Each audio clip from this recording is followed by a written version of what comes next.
ئەمڕۆ لە بەغدادی پایتەختی عێراقەوە وەکو گروپێک نوێنەرایەتیەک لە ژنانی باشووری کوردستان و ژنانی ئێزیدی لە بەغدادەوە پەیامێکمان هەیە دژ بە داگیرکاری دەوڵەتی تورکیا و دژ بە هێڵی خیانەت کە ئەمڕۆ هەموو دەستکەوتەکانی گەلەکەمانی خستۆتە بەردەم مەترسیەوە. لێرەوە ئێمە پەیامی خۆمان ئەگەیەنین بە هەموو گەلانی عێراق و بە دەسەڵاتی حکوومەتی عێراق و پەرلەمانی عێراق و نوێنەرایەتی قونسوڵخانەکان و هەموو ئەو نوێنەرایەتیانەی نەتەوە یەکگرتووەکان و ئەو نوێنەرایەتیانەی کە لە بەغدادا بوونیان هەیە. بەداخەوە ئەو نوێنەرایەتی و قونسوڵخانانەی کە لە هەرێمی کوردستان باشووری کوردستان هەن هەمویان دەستی حیزبیان پێگەیشتووە و دەنگەکانی ئێمە ناگات. ئامانجمانە لە بەغدادەوە پەیامی خۆمان هەم بۆ گەلانی عێراق و هەم بۆ دەستگا و سازیە نێودەوڵەتیەکانی کە لە عێراقدا بوونیان هەیە دژی ئەو داگیرکاریەی کە ئەمڕۆ دەوڵەتی تورکیا هەموو بەها و پێوانە ئەخلاقیەکانی بڕیوە و ڕۆژانە کیمیایی بەرامبەر بە چیاکانی کوردستان بەکارەهێنێ، ڕۆژانە قەتڵ و عامی خەڵکی سڤیل دەکا، ڕەز و باخ و گوند و شار و شارۆچکەکانی باشووری کوردستان بە گشتی و عێراق تێک دەدات و خاپور دەکا و لەناو دەبا. و ئێمە لە ڕابردووشدا چەندین جار پەیاممان داوە بۆ دەوڵەتی داگیرکاری تورکیا هەژمون و داگیرکاری ئامانجە، نەک تەنها گەلێکیان حیزبێکیان نەتەوەیەکی جیاواز، تەنها ئامانجەکانی خۆی لە عێراقدا پێک بێنێ و ئامانجی گەڕانەوەی ویلایەتی مووسڵە بۆ ژێر دەسەڵاتی هەژمونخوازی عوسمانی نوێ. لەو چوارچێوەیەدا ئێمە لە ماوەی ڕابردووشدا بینیمان زیاتر لە 9 هاوڵاتی عێراقی کرد بە قوربان، کە ئەمە نیشانیدا جارێکی تر ئەوەی کە بۆ دەوڵەتی داگیرکاری تورکیا بۆ هێڵی خیانەت گرنگ نییە کام نەتەوەی کام باوەڕیت، بەڵام گرنگە بۆی کە هاوڵاتی سڤیل بک بە قوربان، کۆمەڵکوژی لە عێراقدا دروست بکە، ناکۆکی لە نێوان هێزە سیاسیەکاندا دروست بکات. ئامانجی ئێمە ئەوەیە پەیامی خۆمان بگەیەنین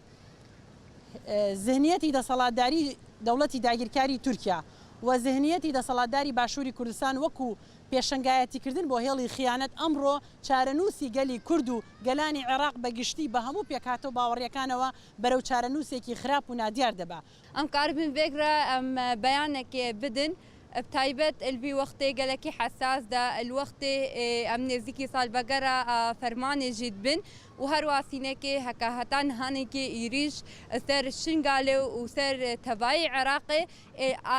عالیە تورکیا ئەفتشت البەردەوا منە ئەم بوونەیە vê rojê jî em şermezar dikin Tirkiya jî û her alîgirê wê pedekê û hikûmeta Iraqê ka li roja îro de çawa meselen destek dayîne no ev dagirkerî karê meselen destdirêjî bike lê البێ دەمێ داوی دەژی هەلوەستی حکوومەتە عراقی هیدا بەرچاو خۆیات بێ ئەم ژی